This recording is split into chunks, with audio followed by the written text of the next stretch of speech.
नमस्कार दोस्तों, मैं Dharmendra Verma online study with DK में आपका बहुत बहुत स्वागत करता हूं। जैसा आज क्या लेकर आए हैं, आज बाल विकास में शिक्षा का अधिकार अधिनियम 2009 पूछा जाता है। यदि हम बात करें 2011 से 22 तक की, तो हर पेपर में, चाहे आप 11 से 22 तक के पेपर उठा के देख लीजिएगा, 1 से 2 प्रश्न आपके आरटी एक्ट 2009 से पूछे गए हैं। तो उसी को ध्यान में रखते हुए इस वीडियो को लाया हूं और हर एक छोटी से छोटी डिटेल, यानी कि जो 7 अध्याय दिए गए हैं, 38 धाराएं दी गई है, एक अनुसूची दी गई है और इससे संबंधित जितने भी प्रश्न बने हैं वो सारे के सारे मैंने इस वीडियो में संग्रह करके आपको दे दिए गए हैं। 40 प्रश्न यहाँ पर आपको देखने में छोटे लग रहे होंगे, लेकिन इन 40 प्रश्नों को मैं इस तरीके से आपको समझाऊंगा कि एनआरटीई आपका जो एक्ट 2009 है, इससे बाहर एक भी प्रश्न नहीं जाएगा, क्योंकि इसमें 2011 से 22 तक के सारे प्रश्न इंक्लूड किए हैं। साथ में मेरे हिसाब से खुद के द्वारा बनाए गए प्रश्नों को भी यहाँ पर रखा है। तो स्किप नहीं करना है, वीडियो को पूरा देखना है, अंत में जरूर बताना है कि आज का वीडियो आपको कैसा लगा। थोड़ा बहुत भी यदि आपको पसंद आता है तो सब्सक्राइब जरूर करिएगा और वीडियो को लाइक करके बता दीजिएगा, ताकि इस प्रकार के वीडियो आगे हम और बना सके। पहला प्रश्न आपसे पूछा गया है, यहाँ पर जो आरटी एक्ट की जहां से शुरुआत हुई थी वहीं से लेकर मैं आपको चलूंगा और जहां तक अंत हुआ था, यानी कि आपकी जो 38 धाराएं जहां पर खत्म हो जाएगी वहां तक इस वीडियो को लेकर चलूंगा। तो इस प्रकार से इन प्रश्नों को रखा है ताकि आपको किसी भी प्रकार से कोई समस्या ना हो। तो पहला प्रश्न आपसे पूछा गया है, भैया कब जो अनिवार्य शिक्षा है आपकी, या फिर निःशुल्क एवं अनिवार्य शिक्षा है, इसकी मांग कब हुई थी, सर्वप्रथम कब से इसकी शुरुआत हुई थी, यहां से हम लेके चलेंगे। आंसर क्या होगा आपका, महात्मा गांधी, बाल गंगाधर तिलक, दादा भाई नौरोजी या फिर गोपाल कृष्ण गोखले। किसने की थी भैया सर्वप्रथम मांग? तो ये की थी आपकी गोपाल कृष्ण गोखले जी के द्वारा किया गया था। भैया इनको निःशुल्क एवं अनिवार्य शिक्षा का जनक भी कहा जाता है भारत में, याद रखिएगा, इंपोर्टेंट है। और कुछ डिटेल में आपको दूंगा, एक एक करके सुनिएगा। सारी डिटेल इसी प्रकार से लिखी हुई है, जहां पर आपको समझ में ना आए स्क्रीनशॉट ले लीजिएगा, आराम से पढ़ लीजिएगा। भारत में निःशुल्क और अनिवार्य शिक्षा की सर्वप्रथम मांग किसके द्वारा की गई थी? तो गोपाल कृष्ण गोखले के द्वारा की गई थी। कब की गई थी यदि सन पूछे तो आपको पता होना चाहिए भैया, 18 मार्च 1910 को की गई थी। देखिए 18 मार्च यानी कि 1910, 100 साल बाद इस नियम को लागू किया गया था, लेकिन ये जो पहल की गई थी ये की गई थी 1910 में, ये याद रखिएगा, इंपोर्टेंट है। आगे हम बढ़ेंगे। वर्धा योजना जब इसकी मांग उठी उसके बाद में और भी जैसे कि महात्मा गांधी और भी लोग आए इस पर बल देने के लिए, तो कौन कौन आए, किसके द्वारा दिया गया भैया? उसके बाद आए आपके वर्धा योजना। अब वर्धा योजना की शुरुआत किसके द्वारा की गई थी? महात्मा गांधी, बाल गंगाधर तिलक, चाचा नेहरू या फिर गोपाल कृष्ण गोखले। तो गोपाल कृष्ण गोखले तो हो नहीं सकते, क्योंकि इसका आंसर भी हम आपको बता चुके हैं। शुरुआत किसके द्वारा की गई थी? तो याद रखिएगा, ये महात्मा गांधी जी के द्वारा की गई थी। इनके द्वारा वर्धा योजना चलाई गई। भैया अब इसमें क्या बताया गया था इनके द्वारा? तो यहाँ वर्धा योजना की शुरुआत कब हुई थी भैया, इसके बारे में आपसे पूछे तो पता होना चाहिए। 22-23 अक्टूबर 1937। यहाँ पर देखिए सन बहुत जरूरी है आपको याद करना, क्योंकि सन भी आपसे पूछा जा सकता है। 22-23 अक्टूबर 1937 को वर्धा में, कहां पर? वर्धा में। इसी के नाम पर इस योजना का नाम रखा गया था। वर्धा में अखिल भारतीय शैक्षिक सम्मेलन का आयोजन किया गया था, जिसे क्या नाम दिया गया?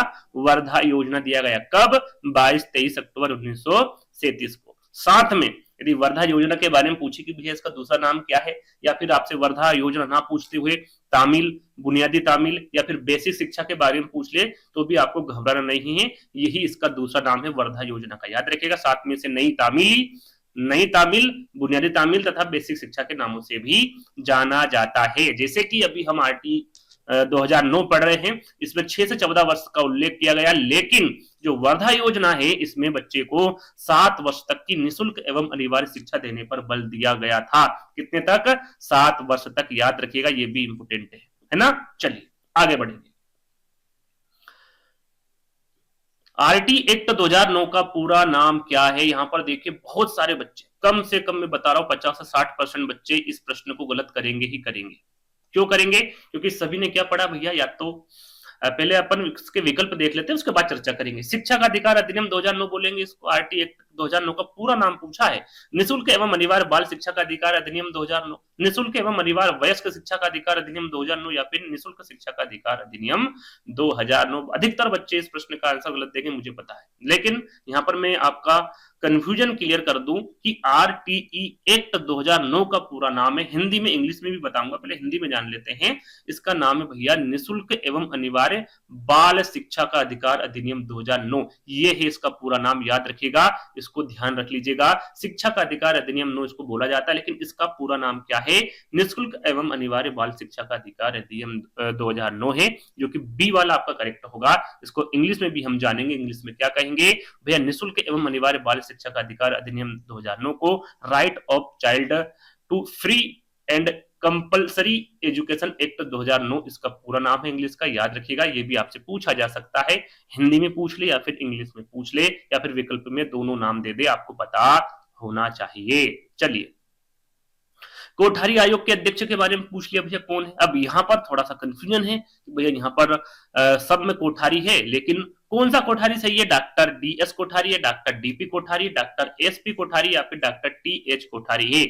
इस प्रकार से भी प्रश्न आपसे पूछा जा सकता है, तो आपको किसी भी प्रकार से घबराना नहीं है, क्योंकि आपको इनका पूरा नाम पता होना चाहिए। पूरा नाम यदि पता होगा तो आप आंसर लगा सकते हैं। पूरा नाम क्या है भैया कोठारी जी का? तो दौलत सिंह कोठारी है। क्या है? दौलत सिंह कोठारी। अब यदि आपको ये नाम पता है तो आप लगा सकते हैं भैया doctor D S Kothari. D S Kothari कहां पर है? आपके पहले वाले विकल्प में डी से दौलत, डी से दौलत, दौलत सॉरी, एस से सिंह और कोठारी से कोठारी, है ना? तो पहला वाला विकल्प आपका क्या होगा? करेक्ट होगा। इनके बारे में हम जान लेते हैं कि भैया कोठारी शिक्षा आयोग के जो अध्यक्ष होंगे थे, वो थे आपके डॉक्टर डी एस कोठारी, यानी कि दौलत सिंह कोठारी, है ना? इस आयोग की स्थापना कब की थी? शुरुआत कब की गई थी? तो 64-66 में इसकी स्थापना की गई थी, इसमें काम किया गया था।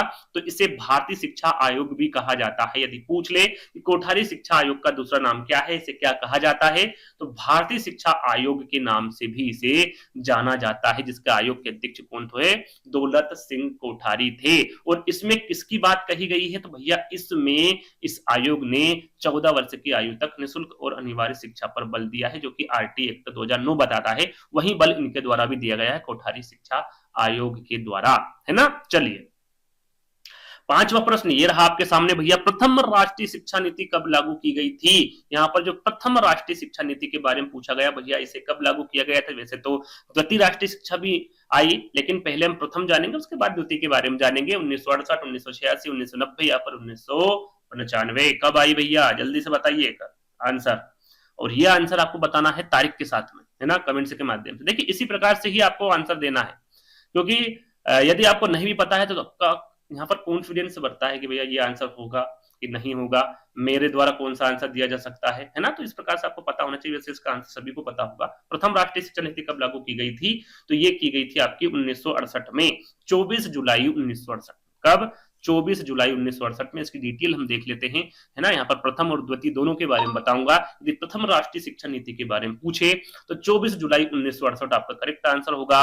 और यहाँ पर किस पर बल दिया गया भैया? तो यहाँ पर जो आपका आरटी एक्ट 2009 के तहत बल दिया गया है, या फिर योजना जो चलाई गई है, वही यहाँ पर भी है भैया। 14 वर्ष के बालकों को निःशुल्क एवं अनिवार्य शिक्षा देने पर यहाँ पर बल दिया गया है। प्रथम राष्ट्रीय शिक्षा नीति जो कि 1968 में लाई गई थी। और यहाँ पर बात करें भैया, जब राष्ट्रपति और प्रधानमंत्री कौन थे? तो याद रखिएगा, राष्ट्रपति थे तब डॉक्टर जाकिर हुसैन और प्रधानमंत्री थे आपके इंदिरा गांधी। याद रखिए, यदि पूछा जाए तो आपको पता होना चाहिए।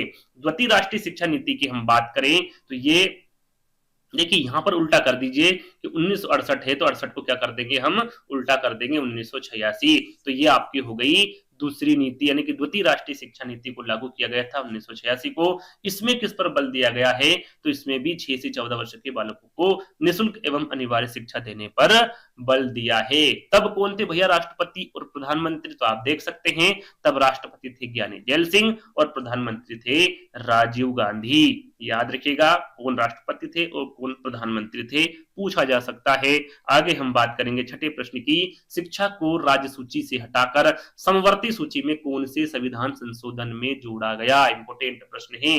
शिक्षा को राज्य सूची से, पहले राज्य सूची में रखा गया था शिक्षा को, लेकिन एक संविधान था जिसको संशोधन किया गया और राज्य सूची से हटाकर किसमें कर दिया गया, समवर्ती सूची में कर दिया गया। तो ये संशोधन किसमें किया गया था, 42वें संविधान संशोधन अधिनियम 1976, 86वें संशोधन अधिनियम 2002, 74वां संशोधन अधिनियम 1992 या फिर 51वां संविधान संशोधन अधिनियम 2003। क्या होगा करेक्ट आंसर? आप 86वां संशोधन अधिनियम 2002 पहले ही बता दूं ये गलत होगा, बहुत सारे बच्चे बी पर टिक कर रहे होंगे, क्या होगा ये गलत होगा। यहाँ पर क्या बताया गया भैया, राज्य सूची को हटाकर संवर्ती सूची में जो संविधान संशोधन किया गया है, जोड़ा गया है, वो होगा आपका 42वें संविधान संशोधन अधिनियम 1976। इसमें संशोधन किया गया था और इसमें जो शिक्षा पहले थी वो राज्य सूची के अंतर्गत आती थी, उसको हटाकर किसमें कर दिया गया, समवर्ती सूची में कर दिया गया। तो पहला वाला विकल्प आपका करेक्ट होगा। थोड़ा सा हम यहाँ पर देख लेते हैं, ये तो मैं आपको बता ही चुका हूं।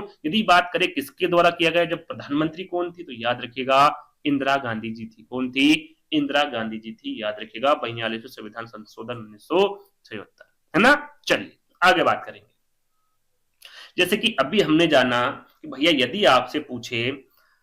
यदि आपसे पूछे कि शिक्षा को राज्य सूची से हटाकर संवर्ती सूची में कौन से संविधान संशोधन में जोड़ा गया, तो मैंने आंसर आपको बता दिया था 42वें संविधान संशोधन अधिनियम 1976। लेकिन यहाँ पर पूछा गया है भारतीय संविधान में कौन से संशोधन द्वारा शिक्षा का अधिकार, आरटीई एक्ट 2009 की यहाँ पर बात की जा रही है, इसे सम्मिलित किया गया। कौन से जो आपका अधिनियम है जिसमें संशोधित किया गया था, तो ये आपका पहला विकल्प हो गया। दूसरा है 86वां संशोधन अधिनियम 2002, 74वां संशोधन अधिनियम 1992 या फिर 51वां संविधान संशोधन अधिनियम 2003। विकल्प वही है लेकिन प्रश्न यहाँ पर अलग है। तो यहाँ पर आप सभी को पता है, सरल सा प्रश्न है, काफी बच्चों ने इस प्रश्न का आंसर दे दिया होगा। आंसर होगा आपका 86वां संशोधन अधिनियम 2002। बी वाला विकल्प आपका करेक्ट होगा। इसके बारे में थोड़ा सा हम जान लेते हैं कि भैया ये संशोधन किया तो इसमें क्या किया। तो इसमें जो संशोधन किया इसमें क्या है भैया, तो इसमें 6 से 14 साल के जो बच्चे हैं उनको आपको क्या करना होगा, मुफ्त शिक्षा देनी होगी, अनिवार्य शिक्षा देनी होगी। और इसमें एक अनुच्छेद भी जोड़ा गया है, वो अनुच्छेद है आपका अनुच्छेद 21 से। इसके बारे में हम आगे चर्चा करेंगे। इस अधिकार को अनुच्छेद 21A में जोड़ा गया है। इंपोर्टेंट है, ध्यान दीजिएगा, ये काफी बार आपसे प्रश्न पूछा गया है। चलिए आगे हम बात करेंगे भैया आरटी एक्ट 2009 कब लागू हुआ। देखिए यहाँ पर 8वें प्रश्न पर आपके आरटी ही प्रश्न शुरू हुए हैं। उसके पहले जितनी भी लोगों ने कोशिश की थी, जितने लोगों ने बल दिया, वो सारी चीजें मैं आपको 7वें प्रश्न तक बता चुका हूं। अब यहाँ पर आरटी एक्ट 2009 लागू हो चुका है, उससे संबंधित आपको यहाँ पर प्रश्न मिलेंगे, है ना। तो कब लागू किया गया भैया, 20 जुलाई 2009, 4 अगस्त 2009, 26 अगस्त 2009 या फिर 1 अप्रैल 2010। देखिए यहाँ पर आपको ये नहीं देखना है कि 2009 लिखा है तो इसका 2009 आंसर होगा। वैसे तो सभी बच्चों को पता है, फिर भी जिन बच्चों को यदि यहाँ पर लग रहा है कि 2009 होगा तो आप गलत हैं, है ना। क्या होगा भैया, लागू जब किया गया था, ये किया गया था 1 अप्रैल 2010 को, है ना। इसका कंफ्यूजन दूर करूंगा आगे मैं आपको। तो पहले हम बात कर लेते हैं भैया 1 अप्रैल 2010 को ही क्यों किया गया। क्यों किया गया, मैंने क्या बताया था भैया, जनक कौन है इसके और उन्होंने कब की थी शुरुआत, तो 1910 में की थी, याद रखिएगा, है ना। कृष्ण गोपाल गोखले की यहाँ पर बात की जा रही है। तो इनके 100 साल पूरे हो गए थे 2010 में, तो उसी को ध्यान में रखते हुए सरकार द्वारा ये उनके सम्मान में अप्रैल में, यहाँ पर देखिए ये जरूरी नहीं कि अप्रैल, यहाँ पर जो सन है उसको ध्यान में रखते हुए ये इतना बड़ा फैसला लिया गया। किसके द्वारा लिया गया, कब लिया गया, ये हम यहाँ पर देखने वाले हैं। तो यहाँ पर आप देख सकते हैं तो भैया आंसर क्या होगा हमारा कि आरटी एक्ट 2009 को 1 अप्रैल 2010 को लागू किया गया था, जैसा कि मैं आपको बता चुका हूं। अब बात करते हैं कि भैया इसको राज्यसभा, लोकसभा और राष्ट्रपति श्रीमती प्रतिभा पाटिल द्वारा, जो कि तब राष्ट्रपति थी, 2009 की हम बात कर रहे हैं। तो यहाँ पर देखिए 20 जुलाई 2009 को राज्यसभा ने आरटी को पारित किया था। सीधा सीधा पूछे कि भैया आरटी को राज्यसभा द्वारा कब पारित किया गया, तो आपको पता होना चाहिए 20 जुलाई 2009। कब, 20 जुलाई 2009 को, जो कि विकल्प में ऑलरेडी लिखा हुआ है ना। विकल्प ऊपर थे, 4 विकल्प मैंने आपको बताए थे, इसी में से 4 विकल्प मेरे द्वारा रखे गए थे, तो याद रखिएगा। और लोकसभा की हम बात करें तो लोकसभा ने जो पारित किया था, पहले जाता है आपका राज्यसभा के पास, राज्यसभा के बाद आता लोकसभा। तो लोकसभा में जो पारित हुआ था आरटी, वो 4 अगस्त 2009 को हुआ था। ये तारीख और सन आपको ध्यान में रखना है, क्योंकि यहाँ पर राज्यसभा की तारीख अलग है और लोकसभा की तारीख अलग है। उसके बाद जब राज्यसभा और लोकसभा में ये चीजें पारित हो जाती है, उसके बाद कहां पर जाती है फाइल, राष्ट्रपति जी के पास जाती है।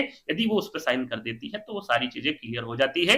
तो यहां पर बात करें कि भैया इनके द्वारा कब किया गया था पारित, श्रीमती प्रतिभा पाटिल उस समय राष्ट्रपति थी आपकी 2009 में। तो याद रखिएगा इनके द्वारा 26 अगस्त 2009 को इसको पारित कर दिया गया था। उसके बाद कुछ समय होल्ड रखा था, क्यों रखा था मैं आपको बता चुका हूं। कब इसको लागू किया था, तो 1 अप्रैल 2010 को इसको लागू कर दिया गया था। ध्यान रखिएगा, सारी चीजें एक एक करके बताऊंगा। नवा प्रश्न है आपका, निःशुल्क शिक्षा और अनिवार्य शिक्षा अधिकार अधिनियम अधिनियमित किया गया, किसके द्वारा अधिनियमित किया गया भैया? अभी हमने देखा 8वें प्रश्न में, लोकसभा द्वारा भी किया गया भैया, राज्यसभा द्वारा भी किया गया, भारत के संसद द्वारा, उपरोक्त में से कोई नहीं। अब यहाँ पर दो आंसर तो हो नहीं सकते। अब आंसर क्या होगा भैया आपका? भारत की संसद द्वारा, क्योंकि उसमें ही आपकी लोकसभा आ जाएगी, राज्यसभा जाएगा, राष्ट्रपति, सारी चीजें आपकी संसद में आ जाएगी। तो आंसर क्या होगा आपका? भारत की संसद द्वारा। तीसरा वाला विकल्प आपका करेक्ट होगा। यहां पर देख लेते हैं, जो कि अभी मैं आपको बता चुका हूं, सारी चीजें तीनों चारों चीजें मैं आपको बता चुका हूं, तो पढ़ने की जरूरत नहीं है, क्योंकि अभी मैंने आपको बताया भारत की संसद द्वारा, है ना। चलिए आगे बढ़ेंगे। राजस्थान सरकार ने अपने राज्य में आरटी एक्ट कब लागू किया गया, हमने कब लागू किया, कब पारित किया, सारी जानकारी आपको दे चुके हैं। अब राजस्थान की ओर चलते हैं भैया। राजस्थान सरकार द्वारा ने भी तो आरटी एक्ट लागू किया था, लेकिन वहां पर अंतर अलग है। यानी कि हम देखें भैया, उनके द्वारा किया गया था 1 अप्रैल 2010 को केंद्र द्वारा, लेकिन यहाँ पर डिफरेंस है भैया। अब राजस्थान की बात करें तो राजस्थान का आपका अलग होगा, क्योंकि उनके द्वारा बाद में की गई। बाद में कब की गई वो भी हम देख लेते हैं। यहाँ पर 1 अप्रैल 2010, पहले विकल्प देख लेते फिर आंसर देखेंगे। 5 अक्टूबर 2010, 29 मार्च 2011 या फिर 1 अप्रैल 2011 कब की गई? तो भैया जब केंद्र द्वारा कर दिया गया था उससे 1 साल बाद किया गया। 1 साल बाद मतलब याद रखिएगा डायरेक्टली 1 अप्रैल 2011 आपको याद रखना है। इसे पारित किया था 1 अप्रैल 2011। यदि आपके मन में 29 मार्च 2011 आ रहा हो तो वो गलत है, क्योंकि उसमें संशोधित किया गया था, कुल संशोधित हुआ था। इसमें मैं धारा बताऊंगा किस धारा के अंतर्गत हुआ था, वो सारी जानकारी आपको देंगे। 29 मार्च 2011 को क्या किया था, इनके द्वारा संशोधित किया गया था। लागू कब किया गया था? 1 अप्रैल 2011 को। तब वहां के मुख्यमंत्री कौन थे? अशोक गहलोत जी थे। मैं आगे इसके बारे में आपको बताऊंगा, जैसे कि यहाँ पर लिखा हुआ है, देख सकते हैं भैया। राजस्थान सरकार ने 29 मार्च 2011 को आरटी में संशोधन किया।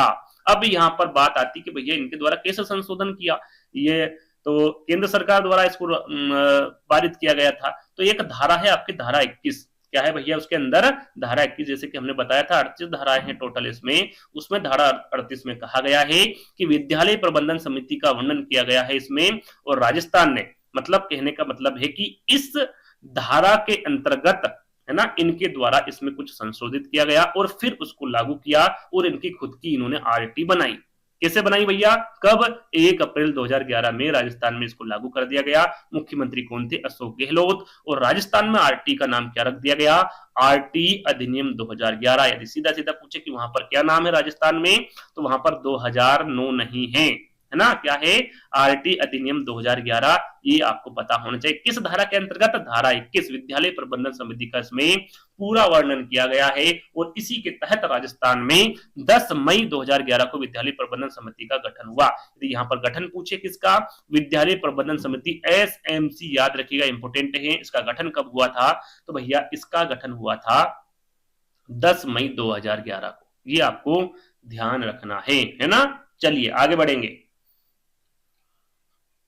आरटी एक्ट 2009 बच्चों के अधिकार को रिक्त स्थान तक निःशुल्क के लिए शिक्षा सुनिश्चित करता है। कितने से कितने वर्ष तक? सीधा सीधा पूछा गया है, जिसके बारे में सभी को पता है। 3 वर्ष से 18 वर्ष, 6 वर्ष से आपका 14 वर्ष, 6 वर्ष से 22 वर्ष, या फिर 6 वर्ष से 18 वर्ष। यहाँ पर किसी प्रकार का किसी को कंफ्यूजन नहीं होगा, सभी को पता है भैया 6 वर्ष से 14 वर्ष तक बच्चों को आपको निःशुल्क शिक्षा देनी है, अनिवार्य शिक्षा देनी है। तो बी वाला विकल्प आपका क्या होगा? करेक्ट होगा। अगला प्रश्न। अब यहां पर थोड़ा सा कंफ्यूजन आपको होगा भैया। यहां पर पूछा गया था सीधा सीधा कि भैया बच्चों के अधिकार को रिक्त स्थान तक निःशुल्क के लिए शिक्षा सुनिश्चित करना है। तो आपका आंसर क्या था? बी वाला, है ना, 6 से 14 वर्ष। लेकिन यदि वहां पर थोड़ा सा डिफरेंस प्रश्न पूछ लिया जाए, दिव्यांग बच्चों के बारे में पूछे तो यहाँ पर आपका आंसर बदल जाएगा। दिव्यांग बच्चों के अधिकारों को रिक्त स्थान तक निःशुल्क के लिए शिक्षा सुनिश्चित करता है। तो 3 वर्ष से 18 वर्ष, 6 वर्ष से 14 वर्ष, 6 वर्ष से 22 वर्ष या फिर 6 वर्ष से 18 वर्ष। जैसा कि हमने देखा अभी कि हमने बात की थी भैया 6 से 14 वर्ष के बच्चों के लिए, लेकिन कोई दिव्यांग बच्चा है तो यहाँ पर क्या होगा, आपका आंसर बदल जाएगा। क्या होगा भैया, आपका यहाँ पर 4 साल बढ़ जाएंगे। 14 और 4 कितने होते हैं, 18 होते हैं। 6 से 18 वर्ष कहां पर है, फोर्थ वाले विकल्प में। दिव्यांग बच्चों के अधिकार के लिए जो उम्र रखी गई है वो 6 से 18 वर्ष रखी गई है, याद रखिएगा, इंपोर्टेंट है। चलिए आगे बढ़ेंगे। भारतीय संविधान में निम्न में से किस अनुच्छेद के अनुसार 6 से 14 वर्ष के बालकों की शिक्षा एक मौलिक अधिकार है। यहाँ पर आपको सीधा सीधा पूछा गया है कि किस अनुच्छेद के द्वारा भैया 6 से 14 वर्ष का जो हमने देखा आरटी 2009 पढ़ा, तो इस सारे अनुच्छेदों से घिरे हुए हैं, सारे धाराओं से घिरे हुए हैं, है ना, इनके अंतर्गत ही सारी चीजें को रखा गया है। तो किसके बारे में बताया गया भाई, अनुच्छेद 45, 42, 21 या फिर अनुच्छेद 51 बी। तो जहां तक मुझे लगता है ये कोई सा भी बच्चा गलत नहीं करेगा, क्योंकि काफी बार इस प्रश्न को पढ़ा हुआ। अनुच्छेद 21 ए आपका क्या होगा, यहाँ पर करेक्ट आंसर होगा। इसमें क्या हुआ था भैया, संशोधन हुआ था। पहले तो किसमें हुआ था, आपके 86वां संशोधन अधिनियम 2002 में संशोधन हुआ था। क्या हुआ था, इसमें 6 से 14 वर्ष की सभी बालकों को मौलिक अधिकार के रूप में निःशुल्क और अनिवार्य शिक्षा आपको देनी होगी। और इसको किस अनुच्छेद में जोड़ा गया था, तो इसको अनुच्छेद 21 में जोड़ा गया था या फिर शामिल किया गया था, है ना। चलिए आगे बढ़ेंगे। अगला प्रश्न है, और जहां तक मुझे लगता है भारत निःशुल्क एवं अनिवार्य शिक्षा प्रदान करने वाला कौन सा देश है, तो मुझे जहां तक लगता है इस प्रकार का प्रश्न पूछा नहीं जाएगा, लेकिन आपको पता होना चाहिए भारत निःशुल्क और अनिवार्य शिक्षा प्रदान करने वाला कौन सा देश है भैया, 130वां, 35वां, 40वां या फिर 45वां। तो सभी को पता होना चाहिए कि हमारा देश 2009 में इसको पारित किया था तो 135वां देश बना था। कौन सा बना था, 135वां देश। पहला देश कौन सा था भैया, तो वो निकल के आता नॉर्वे, है ना। नॉर्वे द्वारा प्रथम देश है ये जो भारत जो कि निःशुल्क और अनिवार्य शिक्षा प्रदान करने वाला देश पहला नॉर्वे है। और हमारा भारत किस नंबर पर आता है, 135वां नंबर आता है देश का, याद रखिएगा, इंपोर्टेंट है। चलिए आगे बात करते हैं भैया, आरटी अधिनियम 2009 के अनुसार प्रारंभिक शिक्षा का अर्थ यहाँ पर बताना है कि भैया इसका अर्थ क्या होता है, इसमें क्या होता है। भैया पहली कक्षा से 8वीं तक की शिक्षा इसमें दी जाती है। प्रथम श्रेणी से पहले की शिक्षा, 5वीं से 12वीं तक कक्षा की शिक्षा, माध्यमिक शिक्षा। तो यहाँ पर करेक्ट आंसर क्या होगा, वैसे तो सभी बच्चों को पता है, लेकिन फिर भी थोड़ा सा मैं आपको इसका बारे में बताऊंगा कि पहली कक्षा में जब बच्चा आता है तो वो कितने साल का होता है, तो 6 साल का होता है ना। कितने साल का होता है, 6 साल का। दूसरी कक्षा में 7 साल का, तीसरी कक्षा में 8 साल का। ऐसे करेंगे तो आप 14 तक पहुंचेंगे तो वो कहां तक पहुंच जाएगा भैया, 8वीं कक्षा तक पहुंच जाएगा। और आंसर क्या होगा आपका, पहली कक्षा से 8वीं कक्षा तक की इसमें शिक्षा दी जाती है। तो पहला वाला विकल्प आपका बिल्कुल करेक्ट होगा। और साल तो मैं आपको बता ही चुका हूं, इस एक्ट के तहत 6 से 14 साल के बच्चों को मुफ्त और अनिवार्य शिक्षा देने का प्रावधान रखा गया है। आगे बढ़ेंगे, बच्चों के निःशुल्क और अनिवार्य शिक्षा के अधिकार अधिनियम 2009 में कितने अध्याय हैं। यहाँ पर अध्याय के साथ साथ मैं आपको धाराएं और अनुसूची के बारे में बताऊंगा, वो भी प्रश्नों के माध्यम से। यदि मैं एक साथ आपको यदि बताने लगा तो कहीं ना कहीं आपको कंफ्यूजन होगा, आप बोर महसूस करेंगे, बोरिंग महसूस करेंगे। आपको यहाँ पर ऐसा लगेगा कि कहाँ ये वीडियो देख रहा हूं मैं, है ना, याद ही नहीं हो रहा कितने अध्याय है, कितनी धाराएं है, कितनी अनुसूची। अनुसूची तो वैसे एक ही है ना। तो यदि आपको एक साथ बता दिया तो कहीं ना कहीं आप कंफ्यूजन होंगे, कहीं ना कहीं आपका दिमाग खराब होने लगेगा। तो हम हर एक प्रश्न में 2 से 3 धाराएं आपको बताएंगे, तो ये आपको ध्यान रखना है। अब यहाँ पर वर्तमान में जो जितनी अध्याय है, जैसे कि 8, 7, 5, 6, तो कितनी अध्याय है, 7। तो 7 अध्याय में एक साथ आपको बताऊंगा। उसके बाद प्रश्नों के माध्यम से आपको धाराएं बताऊंगा 2-2, 3-3 करके, तो आपको कहीं ना कहीं वो याद हो जाएगी और आपको बोरियत भी महसूस नहीं होगी। तो बी वाला विकल्प आपका सही होगा। कितने अध्याय बताए गए, 7 अध्याय, है ना भैया। आपके आरटी एक्ट में कितने वर्तमान में तो 7 अध्याय हैं। धाराएं कितनी बताई गई, 38, और अनुसूची कितनी है, 1 अनुसूची है। इन तीनों को याद कर लीजिएगा, 7 अध्याय, 38 धाराएं और एक अनुसूची। अब बात करते हैं इन 7 अध्यायों की। भैया अध्याय 1 में क्या कहा गया, 2, 3, 4, 5, 6, 7 और कौन सी धाराओं के अंतर्गत ये अध्याय आते हैं या फिर कौन सी धारा इसमें लगी हुई है। तो अध्याय 1 की बात करें तो इसमें जो आरटी की प्रस्तावना है या फिर इसका प्रारंभ बताया गया है कि भैया इस आरटी का किससे क्या गठन किया गया, क्या क्या उसमें धाराएं लगाई गई, सारी चीजें इसमें आपको प्रस्तावना और प्रारंभ में बता दी गई है। तो ये जो अध्याय 1 है कौन सी धारा के अंतर्गत है, ये धारा 1 के अंतर्गत रखा गया है इसको। अध्याय 2 की हम बात करें तो भैया इसमें निःशुल्क और अनिवार्य शिक्षा की व्यवस्था के बारे में बात की गई है अध्याय 2 में, और ये धारा 3 से 5 तक आपको मिल जाएगी। अध्याय 3 की हम बात करें तो समुचित सरकार, चाहे वो स्थानीय प्राधिकरण हो, माता पिता के कर्तव्य हो, ये सारी चीजें आपको अध्याय 3 में देखने को मिलेगी। और कौन सी धारा में, धारा 6 से 11 में, है ना।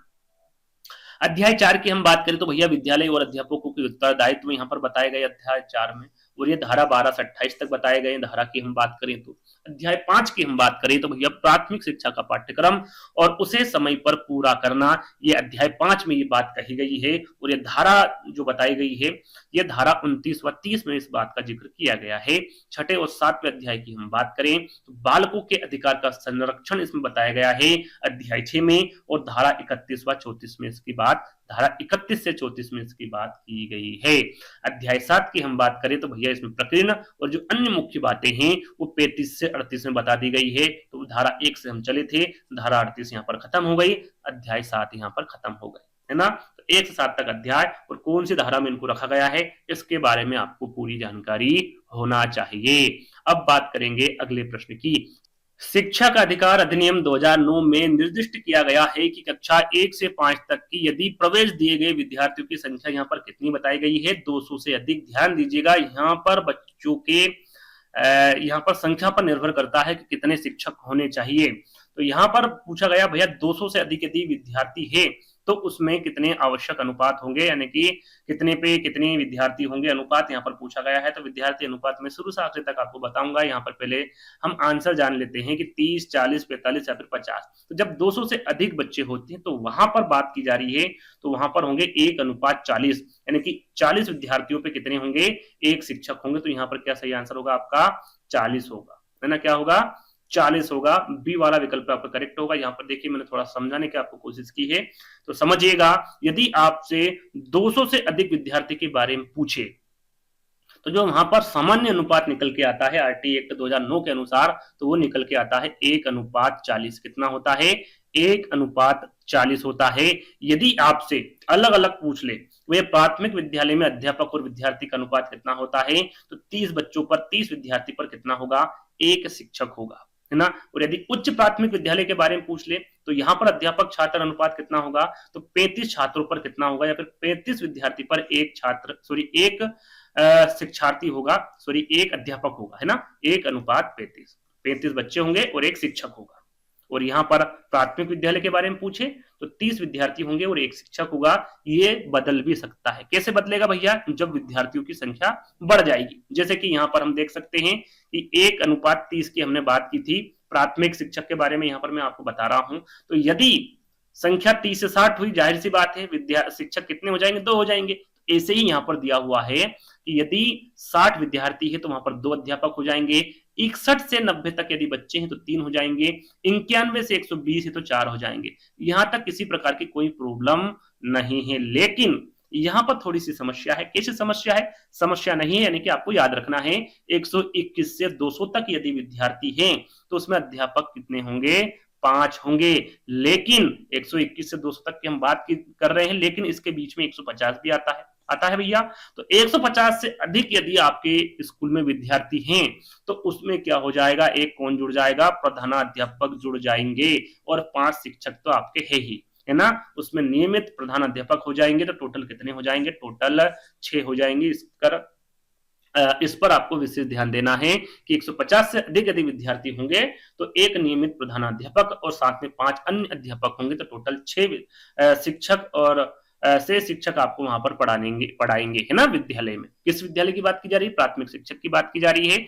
यहाँ पर बात करें धारा 25 में, ये हमने जितना भी अभी आपके सामने बखान किया, वर्णन किया, किस धारा के अंतर्गत, किस धारा में इस चीजों को बताया गया है, तो धारा 25 में इसका जिक्र किया गया है। इसमें अध्यापक विद्यार्थी अनुपात का वर्णन किया गया है। सीधा सीधा पूछे भैया अध्यापक विद्यार्थी अनुपात का वर्णन किस धारा में किया गया है, तो आपको पता होना चाहिए धारा 25 में, जो कि जितना भी मैंने आपको बताया ये सब इसी के अनुसार ही रखा गया है, इसी के अनुसार ही बताया गया है। तो धारा 25 आपको ध्यान रखना है।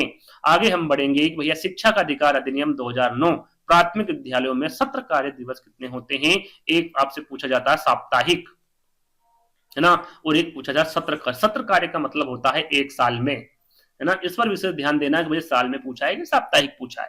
तो यहाँ पर सीधा सीधा एक साल के बारे में पूछा गया है, 180 दिन, 200 दिन, 220 दिन या फिर 250 दिन। तो यहाँ पर प्राथमिक विद्यालय के बारे में बताऊंगा, साथ में उच्च प्राथमिक विद्यालय के बारे में बताऊंगा। पहले हम इसका आंसर जान लेते हैं। यदि यहाँ पर घंटे के बारे में यहाँ पर विशेष ध्यान ये भी देना है कि किसके बारे में पूछा गया है, तो यहाँ पर घंटे के बारे में नहीं, दिवस के बारे में पूछा गया है। तो यहाँ पर प्राथमिक विद्यालय के बारे में पूछे तो वो कितने होंगे? 200 दिन होंगे। यदि यही प्रश्न उच्च प्राथमिक विद्यालय के बारे में पूछे तो कितने हो जाएंगे आपके? 220 दिन हो जाएंगे। यदि यहाँ पर प्राथमिक विद्यालय में घंटे पूछ ले तो घंटे हो जाएंगे आपको 800 घंटे पढ़ाना होगा, और यदि यहाँ पर उच्च प्राथमिक स्तर में पूछ ले तो यहाँ पर 1000 घंटे हो जाएंगे। जैसा कि यहाँ पर मैंने लिखा भी हुआ है कि प्राथमिक विद्यालय में सत्र कार्य दिवस एक वर्ष में 200 दिन आपको पढ़ाना होगा, साथ में कार्य घंटे कितने होंगे? 800 निर्धारित किए गए हैं। साथ में उच्च प्राथमिक विद्यालय में यहाँ पर सत्र कार्य दिवस की बात करें तो 200 से 220 दिन यहाँ पर बढ़ा दिए गए हैं। साथ में कार्य घंटे कितने होंगे आपके? 1000 घंटे होंगे। दोनों में डिफरेंस है, याद रखिएगा, इंपॉर्टेंट है, पूछा जा सकता है। आगे बात करेंगे शिक्षा का अधिकार अधिनियम 2009 के मान व मानकों के अनुसार प्राथमिक स्तर 1 से 5 तक के 200 छात्रों के लिए शिक्षकों की संख्या होगी, जैसा कि मैंने अभी आपको बताया था। क्या होगी भैया? जल्दी से इसका आंसर बताइए। सभी बच्चों को इसका आंसर देना है, फटाफट बताइए, मैं नहीं बताऊं उसके पहले आंसर देना है। 4 शिक्षक होंगे, 5 शिक्षक होंगे, 1 प्रधानाध्यापक और 5 शिक्षक होंगे, या फिर 2 प्रधानाध्यापक और 6 शिक्षक होंगे। मैंने आपको क्या बताया था? 150 से अधिक यदि बच्चे हैं तो क्या होगा? तो यहाँ तो 150 से क्या 200 छात्र हो जाएंगे। तो इसमें क्या आंसर होगा? जल्दी से बताइए, कमेंट्स के माध्यम से आपको बताना है। पहले सभी को वीडियो को पोस्ट कर लीजिए, मैं आंसर बताने वाला हूं। यदि आपने नहीं बताया तो वीडियो को रोक दीजिए, आंसर दे दीजिए, उसके बाद सुन लीजिएगा क्या आंसर मैंने बताया है। तो क्या बताया था मैंने? 150 से अधिक हो, या फिर 200 छात्र हो, या फिर इससे अधिक हो, तो कितने होंगे? उसमें 5 शिक्षक होंगे, लेकिन साथ में उसमें क्या होगा? एक प्रधानाध्यापक भी होगा, है ना। तो क्या होगा? इसका सही आंसर आपका तीसरा वाला होगा, जो कि मैं थोड़ी देर पहले आपको बताया था। टोटल कितने शिक्षक हो जाएंगे? 6 शिक्षक यहाँ पर आपके हो जाएंगे, है ना। चलिए, यहाँ पर सारी जानकारी मैं आपको बता चुका हूं, है ना। यदि आपको एक बार और पढ़ना है तो पढ़ लीजिएगा। आगे बढ़ेंगे। किस धारा के अंतर्गत 6 से 14 वर्ष के बालक बालिकाओं को पास के विद्यालय में ही निःशुल्क और अनिवार्य प्राथमिक शिक्षा प्रदान की जाएगी? यहाँ पर बात की जा रही है, जैसे कि आपने देखा होगा भाई, आरटी एक्ट 2009 के अंतर्गत 1 किलोमीटर के अंदर, 2 किलोमीटर के अंदर, ये आगे हम इस पर भी चर्चा करेंगे। लेकिन यहाँ पर क्या प्रश्न पूछा गया? धारा के बारे में पूछा गया। अब धारा कौन सी भैया जिसमें ये बताया गया है कि 6 से 14 वर्ष बालक बालिकाओं के पास के विद्यालय में ही निःशुल्क और अनिवार्य शिक्षा दी जाएगी? कौन सी धारा है? अब धाराएं आपकी चालू हो चुकी हैं, हम 1 से शुरुआत करेंगे और 38 तक खत्म कर देंगे। अब धारा 3, 4, 5, 6 कौन सी होगी? तो याद रखिएगा हमेशा ये धारा 3 में बात कही गई। इसमें धारा 3 में अब हम धारा 3 को भी पढ़ेंगे, 4 को भी, 5 को भी, 6 को भी, है ना। तो यहाँ पर देखिए धारा 3 क्या कहती है कि 6 से 14 वर्ष के बालक बालिकाओं को पास के विद्यालय में ही क्या करा जाएगा? निःशुल्क और अनिवार्य प्राथमिक शिक्षा प्रदान की जाएगी। कितने से कितने वर्ष? 6 से 14 वर्ष। धारा आपको याद रखना है, धारा 3 में बात कही गई है। धारा 4 में क्या कहा गया है कि विद्यालय को छोड़ चले बालकों और विद्यालय से वंचित बालकों को, यदि जिसने विद्यालय पढ़ते पढ़ते बीच में छोड़ दिया है या कोई बच्चा वंचित है, आ नहीं रहा है, तो उसको क्या करना है? आपको पुनः विद्यालय से जोड़ना है, और बालक जिस आयु वर्ग में है उसे उसी कक्षा में प्रवेश दिया जाएगा। यानी कि 6 से 14 वर्ष की बात की जा रही है। यदि वो बच्चा 8 वर्ष का है, 10 वर्ष का है, 12 वर्ष का है, तो जो वर्ष में वो है उसी वर्ष के अनुसार उसको उसी कक्षा में प्रवेश दिया जाएगा। ऐसा नहीं है कि भैया 8 वर्ष का हो गया, 10 वर्ष का हो गया, फिर भी आप उसको पहली कक्षा में बिठा रहे, ऐसा आपको नहीं करना है। धारा 4 के अंतर्गत ये बात कही गई है। धारा 5 की हम बात करें तो यहाँ पर देखिए टीसी की बात कही जा रही है। भैया टीसी के ना होने पर भी, यदि बच्चे के पास टीसी ना है तो भी आपको क्या करना है, विद्यालय में प्रवेश देना है, उसे वंचित नहीं करना है। यह धारा 5 के अंतर्गत बताया गया है। टीसी न देने वाले व्यक्ति और संस्था के विरुद्ध यहाँ पर अनुशासनात्मक कार्रवाई की जाएगी। ये भी धारा 5 के अंतर्गत बताई गई है। यदि कोई विद्यालय, यदि आप का बच्चा, यदि आपको इसके बारे में पता नहीं है तो ध्यान दीजिएगा, यदि कोई टीसी नहीं दे रहा है, कोई विद्यालय या फिर कोई व्यक्ति या फिर कोई संस्था, तो आप उसके विरुद्ध धारा 5 के अंतर्गत अनुशासनात्मक कार्रवाई कर सकते हैं और विद्यालय छोड़ने के 7 दिनों के अंदर क्या करना है, बालकों को टीसी देना पड़ेगी। टोटल कितने, ज्यादा से ज्यादा कितने दिन लगेंगे, 7 दिन लगेंगे। इसके अंदर अंदर क्या देना होगा, विद्यालय को टीसी देना होगा। ये धारा 5 बताती है। धारा 6 क्या बता रही भैया, आरटीई के लागू होने के 3 वर्षों के अंदर ऐसे स्थानों पर, यानी कि आरटीई एक्ट आपका 2009 में पारित हो गया, उसके अलावा जो 3 वर्ष है उसके अंदर क्या होगा, ऐसे स्थानों पर विद्यालय स्थापित करना होगा जहां पर क्या नहीं है, विद्यालय नहीं है। 3 वर्षों के अंदर ये काम करना होगा, ये धारा 6 बोलती है। और क्या होगा, मतलब कितनी दूर होना चाहिए स्कूल, तो प्राथमिक विद्यालय की पूछे तो प्रत्येक 1 किलोमीटर के अंदर होना चाहिए। 1 किलोमीटर क्षेत्र में एक प्राथमिक विद्यालय और 2 किलोमीटर क्षेत्र के अंदर एक उच्च प्राथमिक विद्यालय होना चाहिए। ये धारा 6 कहती है। कौन सी धारा कह रही है भैया, धारा 6 कह रही है। ध्यान दीजिएगा, सारी धारा इंपोर्टेंट हैं। आगे हम बात करेंगे आरटीई की निम्न में से विशेषता कौन सी नहीं है। मैंने आरटीई आपको पढ़ा चुका हूं, बहुत सारी चीजें मैं आपको बता चुका हूं, उसी के अंतर्गत यहाँ पर प्रश्न दिया हुआ है, आप आंसर अच्छे से दे सकते हैं। कि भैया 6 से 14 वर्ष आयु वर्ग हेतु मुफ्त शिक्षा, बिल्कुल मुफ्त शिक्षा दी जा रही है। प्राइवेट ट्यूशन का अंत, बिल्कुल अंत, यहाँ धारा भी मैं आपको बताऊंगा आगे, है ना, कौन सी धारा के अंतर्गत प्राइवेट ट्यूशन जो एक सरकारी टीचर है वो नहीं पढ़ा सकता, ये आगे हम चर्चा करेंगे। शारीरिक दंड व मानसिक प्रताड़ना का निषेध या फिर निजी विद्यालयों का प्रोत्साहन, ये आपको बताना है कि इसमें से कौन सी विशेषता नहीं है। फटाफट बताइए भैया क्या है। तो देखिए आरटी जो है ये निजी जो विद्यालय है इनका प्रोत्साहन नहीं करती है। तो डी वाला विकल्प क्या होगा, यहाँ पर शारीरिक दंड व मानसिक प्रताड़ना का निषेध भी इसमें आता है। वो कौन सी धारा के अंतर्गत आता है ये भी मैं यहाँ पर आपको बताऊंगा, जैसे कि यहाँ पर लिखा हुआ है धारा 3, धारा 28 और धारा 17। क्यों लिखा हुआ भाई अलग अलग धारा, क्योंकि जो विकल्प में दिया हुआ है वो चीजें मैं यहाँ पर आपको समझाने वाला हूँ। पहला विकल्प यहाँ पर दिया हुआ था 6 से 14 वर्ष के बालक, तो ये धारा 3 के अंतर्गत आता है, जो कि मैं आपको बता चुका हूँ कि 6 से 14 वर्ष के बालक बालिकाओं को पास के विद्यालय में ही निःशुल्क और अनिवार्य प्राथमिक शिक्षा प्रदान की जाएगी, जो कि पहला वाला विकल्प आपका बिल्कुल सही था। ये किस धारा के अंतर्गत है, धारा 3 के अंतर्गत। सरकारी अध्यापक निजी शिक्षण प्रक्रिया में भाग नहीं ले सकता, यानी कि वो जो ट्यूशन वगैरह पढ़ाता है पैसे लेकर वो नहीं पढ़ा सकता। यह धारा कौन के किसके अंतर्गत आता है, धारा 28 के अंतर्गत ये बात कही गई है आरटीए एक्ट 2009 के अनुसार, है ना। धारा 17 क्या कहती है भैया, तीसरा वाला विकल्प आप देख सकते हैं, बालक को तो ना तो आप शारीरिक और मानसिक रूप से प्रताड़ित किया जा सकता है उसको, और ना ही अपमानजनक जो शब्द होते हैं उसको भी आप नहीं बोल सकते या फिर काम में लिया जा सकता है। अपमानजनक शब्दों को काम में ना ही, है ना यहाँ लिखा हुआ, सॉरी मैं, ना ही अपमानजनक शब्दों को काम में लिया जा सकता है, ना उसको आप प्रताड़ित कर सकते हैं मानसिक रूप से, ना ही शारीरिक रूप से, और ना ही अपमानजनक शब्दों का प्रयोग कर सकते हैं। ये धारा 17 बताती है, धारा 17 में इसका उल्लेख किया गया है, तो याद रखिएगा धारा 17, धारा 28 और धारा 3, है ना। चलिए आगे बढ़ेंगे। निःशुल्क एवं अनिवार्य शिक्षा बालकों का अधिकार 2009 के अंतर्गत किसी भी अध्यापक को निम्न में से किस कार्य के लिए नहीं लगाया जा सकता। धारा यहाँ पर भी आपको धारा भी बताऊंगा मैं, है ना, लेकिन यहाँ पर धारा के अंतर्गत मात्र 3 ही कार्य आरटी एक्ट 2009 कहती है कि भैया आप 3 ही कार्य कर सकते हैं, चौथा कार्य आप नहीं कर सकते। वो 3 कार्य कौन से हैं, कौन सा नहीं करना है, ये मैं धारा सहित आपको बताऊंगा। पहले विकल्प जान लेते हैं। 10 वर्ष पश्चात होने वाली जनगणना बिल्कुल आप कर सकते हैं। आपदा राहत कार्य में इनको लगाया जा सकता है। चुनावी संबंधित कार्य में इनको लगाया जा सकता है, चाहे वो कोई सा भी चुनाव, है ना। लेकिन पल्स पोलियो कार्यक्रम में इनको नहीं लगाया जा सकता, ये काम इनके लिए नहीं है, ये काम नहीं कर सकते। याद रखिएगा ये आरटी एक्ट 2009 कहती है। अब किस धारा के अंतर्गत है ये भी मैं आपको बता देता हूं भैया। धारा 27 कहती है कि अध्यापक को आप जनगणना में ले सकते हैं, आपदा प्रबंधन में ले सकते हैं, पंचायती चुनाव, है ना, कोई सी भी चुनाव हो, जैसे पंचायत राज चुनाव हो गया आपका, नगरीय चुनाव हो गया, विधानसभा चुनाव, लोकसभा चुनाव के अलावा अन्य किसी भी कार्य में नहीं लगाया जा सकता। ये आपका पहला कार्य हो गया, ये आपका दूसरा कार्य हो गया, और ये जो चुनाव है ये आपका तीसरा कार्य हो गया। तीनों काम कर सकती है। पल्स पोलियो काम जो पल्स पोलियो कार्यक्रम है इसमें भाग नहीं ले सकती, ये काम नहीं कर सकता एक शिक्षक, है ना। तो ये आपको ध्यान हो गया। ध्यान ये रखना है कौन सी धारा में, तो धारा 27 में, है ना। एक एक दो धारा में हर प्रश्न में आपको बताऊंगा, तो आपको याद हो जाएगी, आपको कंफ्यूजन भी नहीं होगा। यहाँ पर बात करते हैं अब घंटे की, है ना।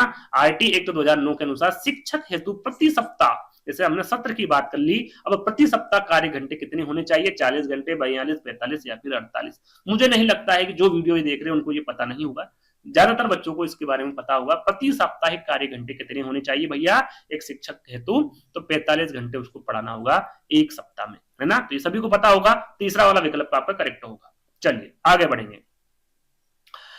आरटी अधिनियम 2009 के अनुसार प्राथमिक विद्यालय के लिए विद्यार्थी अध्यापक अनुपात होना चाहिए, इसके बारे में आपको बता चुका हूं, है ना। क्या बताया था मैंने आपको, एक तो आपका प्राथमिक विद्यालय का बताया था और उच्च प्राथमिक का बताया था। यदि प्राथमिक विद्यालय के बारे में पूछे तो वो 1 अनुपात कितना होगा, 30 होगा। उच्च प्राथमिक का पूछे तो 1 अनुपात 35 होगा। अब इसमें ध्यान क्या देना है कि भैया प्रश्न में क्या पूछा गया, पहले क्या शिक्षक के बारे में पूछा गया, क्या अध्यापक के बारे में पूछा गया है, कुछ ऊपर नीचे करके भी आपको कन्फ्यूजन कर सकते हैं। यहाँ पे देखिए पहले विद्यार्थी पूछा गया था, विद्यार्थी कितने होने चाहिए, 30 होने चाहिए। अध्यापक अनुपात कितना होना चाहिए, 1 होना चाहिए। 30 अनुपात 1 कहां पर है, यहाँ पर बी में करेक्ट है। कभी विकल्प में 1 अनुपात 30 दे दे, है ना, या फिर 30 अनुपात 1 दे दे। तो आपको ये देखना है कि प्रश्न में क्या पूछा गया, पहले क्या रखा विद्यार्थी, तो यहाँ पर आप लिख सकते हैं 30 अनुपात 1 और विकल्प देखकर आप चयन कर सकते हैं। कभी कभी इस प्रकार से विकल्प भी दे सकते हैं, जहां पर आपका प्रश्न क्या होगा, उत्तर क्या होगा, गलत हो जाएगा, है ना। तो इस बात पर भी आपको विशेष ध्यान देना है। चलिए अगला प्रश्न, आरटी अधिनियम 2009 किस आयु समूह के बालकों के लिए है। यहाँ पर 5 से 12, 12 से 18, 7 से 15 या फिर 6 से 14। ये आपका रीट एग्जाम में पूछा गया प्रश्न है, सभी को पता है, मैं बता चुका हूं। 6 से 14 वर्ष के बच्चों को आरटी 9 क्या करता है, निःशुल्क अनिवार्य शिक्षा प्रदान करता है। तो 6 से 14 वर्ष आपका बिल्कुल करेक्ट आंसर होगा। किस धारा के अंतर्गत प्राथमिक शिक्षा में किसी भी बालक को फेल नहीं किया जाएगा और ना ही बालक को विद्यालय से निकाला जा सकता है। कौन सी धारा के अंतर्गत है, 16, 17, 18 या फिर इनमें से सभी धारा को एक एक करके बताऊंगा। पहले यहाँ पर आंसर को जान लेते हैं भैया, कौन सी धारा है जिसमें आप बच्चे को फेल नहीं कर सकते 8वीं कक्षा तक, कक्षा 1 से 8वीं तक आप उसको फेल नहीं कर सकते। ये कौन सी धारा के अंतर्गत है, तो याद रखिएगा वो धारा 16 कहती है। क्या कहती है धारा 16, ये भी देख लेते हैं। वैसे आपको प्रश्न में बता चुका हूं, प्राथमिक शिक्षा में किसी भी बालक को फेल नहीं किया जाएगा और ना ही बालक को विद्यालय से निकाला जाएगा, यह धारा 16 कहती है ना। वहां पर धारा 17 भी दिया था, है ना, 18 भी दिया था, 19 भी दिया था। आगे हम बात करेंगे, पहले 17 की बात कर लेते हैं। 17 क्या कहता है भैया, इसके बारे में वैसे भी आपको बता चुका हूं कि बालक को तो ना आप शारीरिक रूप से और ना ही मानसिक रूप से प्रताड़ित कर सकते हैं और ना ही उसे अपमानजनक शब्दों का प्रयोग कर सकते हैं उसके ऊपर, है ना। ये कौन सी धारा कहती है, धारा 17 कहती है ना। अब 18 और 19 हम देख लेते, दोनों धारा आपके लिए नहीं है, आप नहीं पढ़ी है, तो इसके बारे में आपको बता देता हूं भैया धारा 18 क्या कहती है।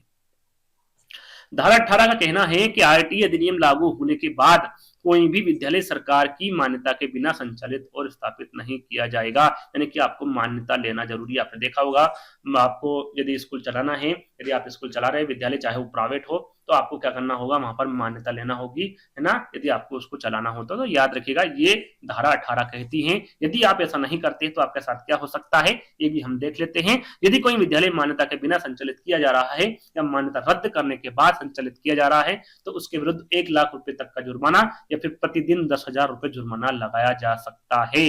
यदि भैया या तो आपको मान्यता नहीं मिली है या फिर कुछ आपके डिफॉल्ट आया है और आपको उस मान्यता से रद्द कर दिया गया, तो उस स्थिति में भी आप स्कूल नहीं चला सकते, विद्यालय नहीं चला सकते।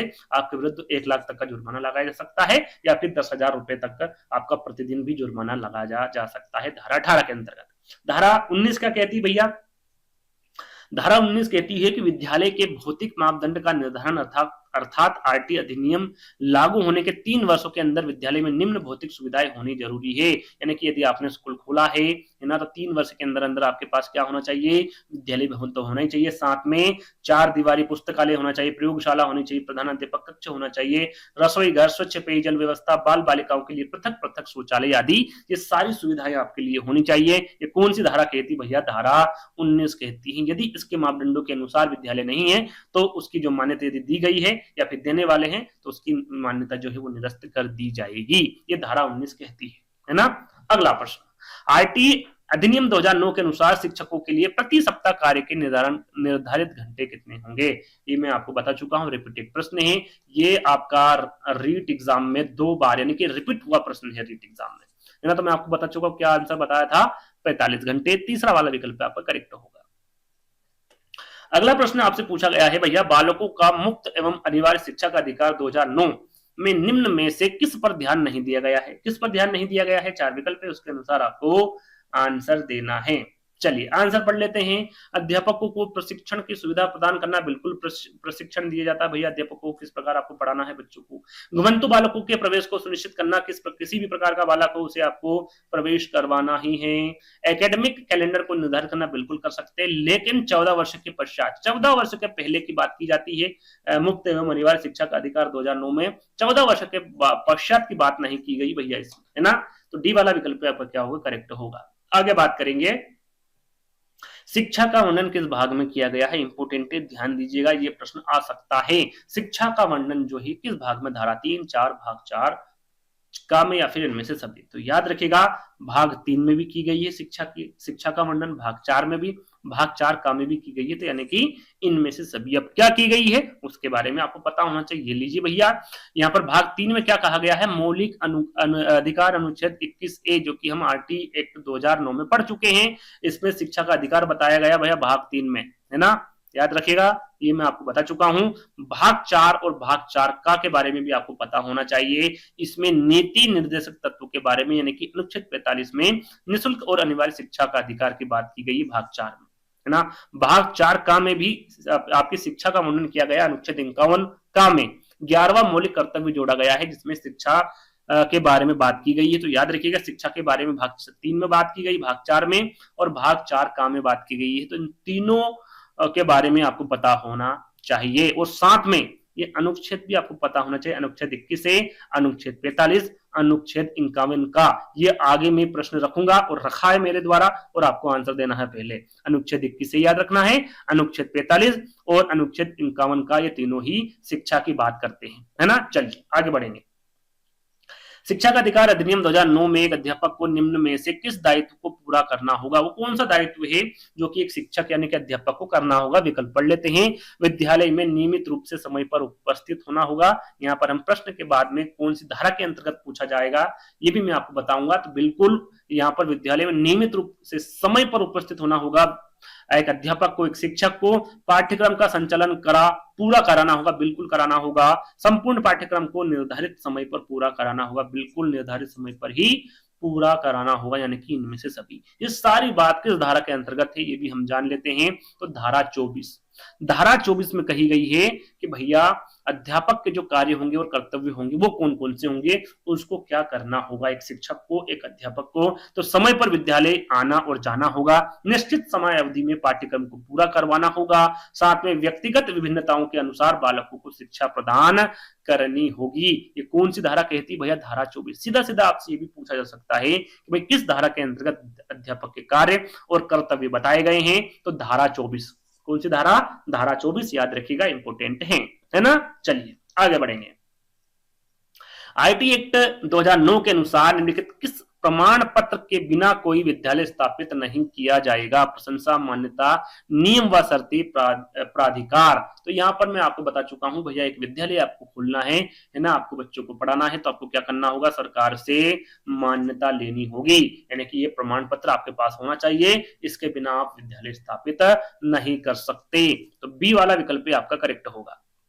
अगला प्रश्न, किस धारा के अंतर्गत समुचित सरकार, ध्यान दीजिएगा, समुचित सरकार का यह भी कार्य तथा कर्तव्य है कि वे 6 से 14 वर्ष के बालक बालिकाओं को निःशुल्क और अनिवार्य शिक्षा प्रदान करें। हम आपको सीधा सीधा बता चुके हैं भैया, 6 से 14 वर्ष की तो बात कही गई है धारा में, और वो धारा भी मैं आपको बता चुका हूं, लेकिन यहाँ पर जुड़ गया है समुचित सरकार।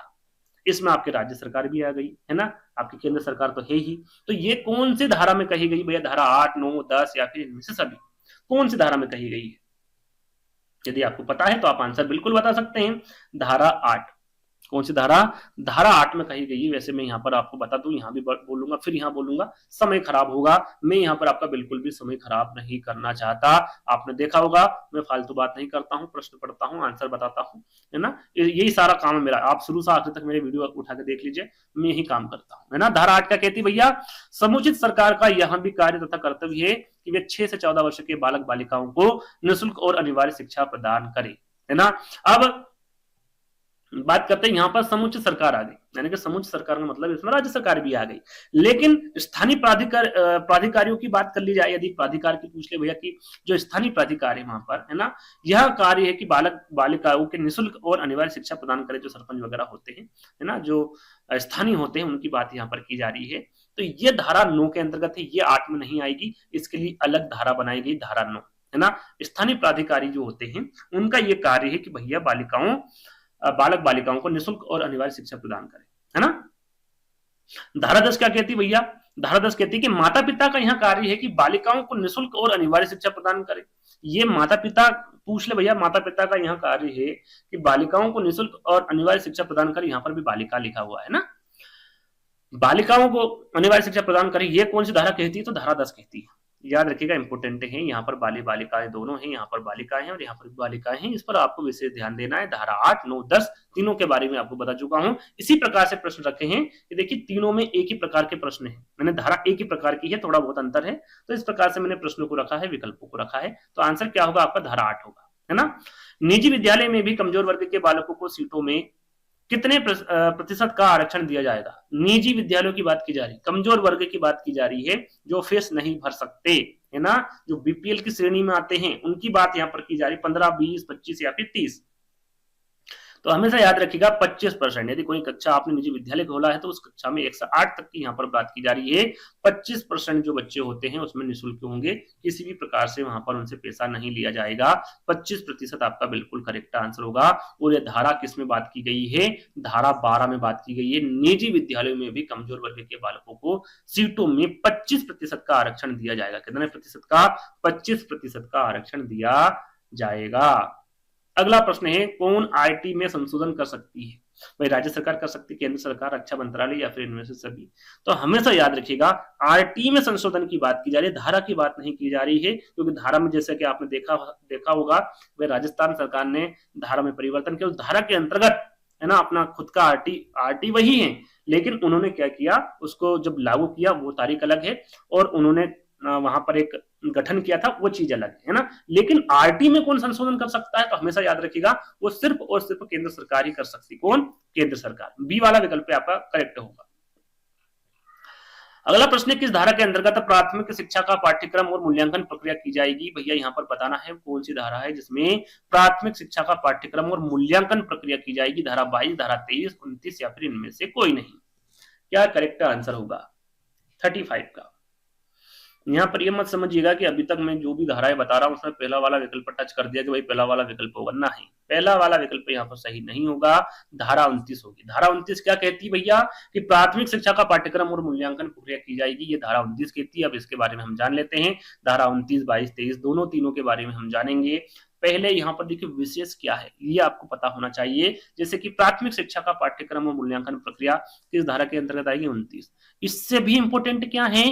प्राथमिक शिक्षा मातृभाषा में दी जाएगी। ये कौन सी धारा है भैया? धारा 29। और कौन से अनुच्छेद के अंतर्गत आएगी? अनुच्छेद 350 का। ये मैं इसके बाद ही ये प्रश्न पूछूंगा, ध्यान दीजिएगा, आंसर आपको देना है। अनुच्छेद 350 का आपको याद रखना है। साथ में पाठ्यक्रम और मूल्यांकन प्रक्रिया का संचालन संविधान में वर्णित मूल्यों के आधार पर ही किया जाएगा। बालक के आंतरिक ज्ञान, आंतरिक शक्तियां और योग्यता को निर्धारण भी उसमें किया जाना होगा। बालक के शारीरिक और मानसिक विकास के लिए, उसके लिए जो बच्चा होगा, बालक होगा, उसके लिए अधिक अवसर आपको प्रदान करने होंगे। साथ में जैसे कि मैंने आपको बताया, इंपोर्टेंट क्या है भैया? आईएमपी है, ध्यान दीजिएगा। प्राथमिक शिक्षा मातृभाषा में दी जाएगी। कौन से अनुच्छेद, कौन सी धारा के अंतर्गत? धारा तो आपकी 29 हो जाएगी और अनुच्छेद हो जाएगा आपका 350 का। वहां पर मैंने धारा 22 और धारा 23 का जिक्र किया था विकल्प में, तो धारा 22 क्या कहती है? विद्यालय के विकास योजना का जो प्रारूप है ये किसमें बनाया गया है? तो ये धारा 22 के अंतर्गत बनाया गया है। अध्यापक पद की योग्यता, जैसे कि आपके रीट एग्जाम हो गई है ना, राजस्थान में रीट होती है, यूपी में यूपी टेट होती है, इसमें जो योग्यता दी गई भाई आप कैसे फॉर्म भर सकते हैं, क्या आपके पास योग्यता होनी चाहिए, ये धारा 23 बात करती है। कौन सी धारा बात करेगी? धारा 23 ये बात करती है, उसी के अनुरूप आप फॉर्म भर सकते हैं। तो धारा 22 और धारा 23 के बारे में आपको पता होना चाहिए। जैसे कि मैंने आपको बताया कि यहाँ पर आंसर में आपको इसके जस्ट बात पूछूंगा और आंसर आपको देना है। प्राथमिक शिक्षा मातृभाषा में दी जाएगी, यहाँ बात किस अनुच्छेद में कही गई है, ये क्यूज के तौर पर आपको आंसर बताना। भैया क्वेश्चन नंबर 36 का आंसर क्या होगा, ये आपको कमेंट्स के माध्यम से बताना है, क्योंकि हाल ही मैंने इसका आंसर बताया है। 321, 150 का, 51 या फिर 350 का अभी मैंने आपको बताया। तो आंसर आपको सभी बच्चों को देना। देखिए कोई भी इसमें आलसी नहीं दिखाएगा, कमेंट खोलना है, आंसर देना। भाई क्वेश्चन नंबर 36 का ए होगा, बी होगा, सी होगा या फिर डी होगा, सभी को आंसर देना है ना। चलिए अगला प्रश्न है आपके लिए, किस धारा के अनुसार केंद्र सरकार एवं अनुसूचना के द्वारा राष्ट्रीय सलाहकार परिषद गठित की जाएगी? यहां पर ध्यान क्या देना है भैया, पूछा क्या गया, कौन सी सरकार द्वारा पूछा गया, तो केंद्र सरकार द्वारा पूछा गया। अब मैं ये बात क्यों कह रहा हूं, क्योंकि ये केंद्र सरकार भी करती है और राज्य सरकार भी करती है, और धारा दोनों की क्या है, अलग अलग है। तो आपको ध्यान क्या देना है, कौन सी सरकार पूछी गई है, तो केंद्र सरकार पूछी गई है। केंद्र सरकार में राष्ट्रीय सलाहकार परिषद होता है और आपका राज्य में राज्य सलाहकार परिषद होता है। लेकिन धारा आपको पता होनी चाहिए, धारा 33, 34 दोनों या फिर इनमें से कोई नहीं। तो यहां पर देखिए दोनों आपको नहीं करना है, क्योंकि आपका बात करें धारा 33 में आपको केंद्र सरकार होगा और धारा 34 में क्या होगा, आपका राज्य सरकार होगा। तो आंसर क्या होगा सही आपका, धारा 33 होगा। यहां पर हम देख लेते हैं धारा 33 क्या कहती है और 34 क्या कहती है। धारा 33 कहती है भैया केंद्र सरकार एक अधिसूचना के द्वारा राष्ट्रीय सलाहकार परिषद गठित करेगी, जिसमें अधिकतम संख्या जो सदस्य होंगे, ये आपको पता होना चाहिए, 15 सदस्य होंगे, इसमें भी 15 होंगे। लेकिन अंतर क्या है, यहाँ पर केंद्र सरकार करेगी और धारा 34 में राज्य सरकार करेगी। राज्य सरकार एक अधिसूचना के द्वारा राज्य सलाहकार परिषद गठित कर सकती है, जिसमें 15 सदस्य होंगे, ये आपको पता होना चाहिए, धारा 33 और धारा 34, है ना। चलिए प्रश्न खत्म हो चुके हैं, बिल्कुल प्रश्न खत्म हो चुके हैं ना। चलिए ये रहे आपके भैया 37 प्रश्न, मैंने 40 प्रश्न बोले थे, है ना। लेकिन आपको टोटल कितने प्रश्न मिले, यहाँ पर 37। और मुझे नहीं लगता कि 40 क्या, ये जिस प्रकार से मैंने समझाया है 100 प्रश्न से ऊपर ही निकल गए होंगे। तो ये आपका रहा आरटी एक्ट 2009। ऐसे ही एनसीएफ 2005 का मैं वीडियो बनाऊंगा, जैसे ही आपका आरटी एक्ट 2009 का बनाया है। आई होप आपको वीडियो पसंद आएगा। थोड़ा बहुत भी इस वीडियो में आपको कुछ अच्छा लगा हो, कुछ समझ लायक चीज मैंने आपको बताई हो, तो वीडियो को लाइक जरूर कीजिएगा, चैनल को सब्सक्राइब कर लीजिएगा, कमेंट के माध्यम से जरूर बताएं जो प्रश्न मैंने आपसे पूछा है उसके बारे में, जो आपको कोई भी प्रॉब्लम आती है उसके बारे में भी आप बता सकते हैं कमेंट्स के माध्यम से। तो आई होप वीडियो पसंद आया होगा। जल्द ही दोस्तों एक नई वीडियो के साथ मिलेंगे, जब तक के लिए धन्यवाद।